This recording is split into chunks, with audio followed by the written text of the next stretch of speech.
প্রিয় দর্শকবৃন্দ, আজকে আপনাদের সামনে কয়েকটি বিষয়ে আলোচনা করতে তা হচ্ছে, প্রথম হচ্ছে রমজান। রমজানের গুরুত্বপূর্ণ এবং তাৎপর্যসময় কয়েকটি বিষয় আলোচনা করতে চাই ইনশাআল্লাহ। প্রথম হচ্ছে আমাদের মধ্যে ১২টি মাস রয়েছে। এর মধ্যে সবচেয়ে গুরুত্বপূর্ণ এবং বরকতময় এবং ফজিলতপূর্ণ মাস হচ্ছে রমজান মাস। এটি একটি খুবই গুরুত্বপূর্ণ মাস। এই মাসটির সম্পর্কে নবী করিম সাল্লাল্লাহু আলাইহি ওয়াসাল্লাম বলেন, "যখন তোমাদের মধ্যে রমজান মাস আসে, তখন আল্লাহ পাক আসমানের দরজাসমূহ খুলে দেন।" সুবহানাল্লাহ। এবং রহমতের দরজাসমূহকে আল্লাহ পাক খুলে দেন। যখন রমজান মাস আসে, তখন রহমতের দরজাসমূহ মুমিন বান্দার জন্য খুলে দেওয়া হয় এবং জাহান্নামের দরজাসমূহকে আল্লাহ পাক বন্ধ করে দেয়। এটি হচ্ছে রমজান মাস। এবং রমজান মাসের প্রত্যেকটা নেকিকে আল্লাহ পাক দ্বিগুণ করে দেন। একটা ফরজ আমলকে ৭০ গুণে বৃদ্ধি করেন। অর্থাৎ যদি কোনো ব্যক্তি রমজান মাসে একটি ফরজ আদায় করে, তার আমলনামে আল্লাহ পাক ৭০ টি ফরজের আমল সমতুল্য নেকি দান করেন। সুবহানাল্লাহ। যদি কেউ এটা নফল আদায় করে, ওই নফলের পরিমাণ আল্লাহ পাক একটা ফরজের নেকি তার আমল বরাবর দিয়ে দেন। সুবহানাল্লাহ। রমজান মাস একটা গুরুত্বপূর্ণ মাস। কিন্তু এই রমজান মাসকে আমরা সর্বপ্রথম যে কাজটা করি, যে আমরা অবহেলা কাটাই। আসলে প্রিয় ভাইয়েরা, এটা আমাদের মোটেও উচিত নয়। রমজান মাস একটা গুরুত্বপূর্ণ হাদিসের মধ্যে নবী করিম সাল্লাল্লাহু আলাইহি সাল্লাম বলেন, যখন রমজান মাস আসবে তখন মুমিন বান্দা তার সমস্ত কর্মব্যস্ততা, সমস্ত কাজ থেকে ফারাক হয়ে পরিপূর্ণ একটা প্রস্তুতি নিবে এবং সে রমজান মাসকে সুন্দরভাবে আমল করবে। এটাই তো কাজ।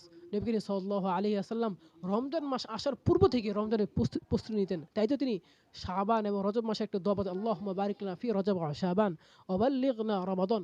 নবী করিম সাল্লাল্লাহু আলাইহি ওয়াসাল্লাম রমজানের পূর্বে একটি দোয়া পড়তে থাকেন, হে আল্লাহ, আপনি আমার হায়াতকে বৃদ্ধি করে রমজান পর্যন্ত নিয়ে যান। নবী করিম সাল্লাল্লাহু আলাইহি ওয়াসাল্লাম রমজান মাসের জন্য নিজের হায়াতকে আল্লাহ পাকের কাছে কামনা করতেন।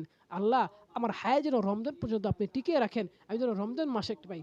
রমজান মাস এমন একটি মাস, এই মাসের মধ্যে আল্লাহ পাক কোরআন নাজিল করে। এই মাসটার দামি হওয়ার কয়েকটি কারণ রয়েছে। ১ নাম্বার কারণ হচ্ছে, এই মাসে আল্লাহ পাক পবিত্র কালামুল্লাহ শরীফ নাজিল করেন এবং এই মাসে এমন একটা রাত্র রয়েছে, যে রাত্র কেউ যদি ইবাদত করে, হাজারো রাকাত, হাজারো রাত্র ইবাদত করার চাইতেও নেকি পাওয়া যায়, এমন একটা রাত রয়েছে প্রিয় ভাইরা।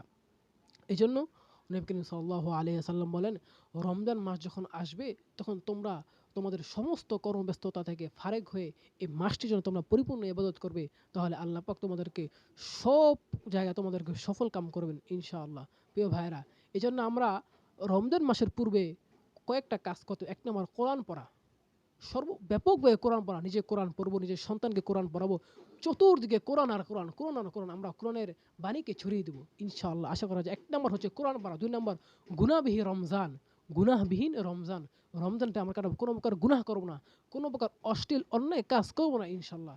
৩ নাম্বার হচ্ছে ডিভাইসের অ্যাডিকশন থেকে বাঁচা থাকা। ডিভাইস যখন আমরা ব্যবহার করব, চেষ্টা করব প্রয়োজন ছাড়া আমরা রমজান মাসে কোনো প্রকার ডিভাইস ব্যবহার করব না। হইতে পারে আমরা একটু ব্যবহার করার দ্বারা আমাদের মধ্যে কোনো খারাপ বিষয় আসতে পারে, যার কারণে আমাদের রমজান নষ্ট হয়ে যেতে পারে। এজন্য আমরা প্রত্যেকটা যুবককে আমাদের চ্যালেঞ্জ গ্রহণ করতে হবে। চ্যালেঞ্জ যে এই ৩০ টা দিন আমরা শয়তানের খপ্পরে পা দেব না। শয়তান যদি আমাদেরকে ধোঁকা দেয়, কখনো আমরা শয়তানের খপ্পরে পা দেব না। ইনশাআল্লাহ আবার নফসের সাথে জিহাদ করে, মুজাহাদা করে এই ৩০ টা দিন একমাত্র আল্লাহ পাকের জন্য ইবাদতে কাটাবো ইনশাআল্লাহ।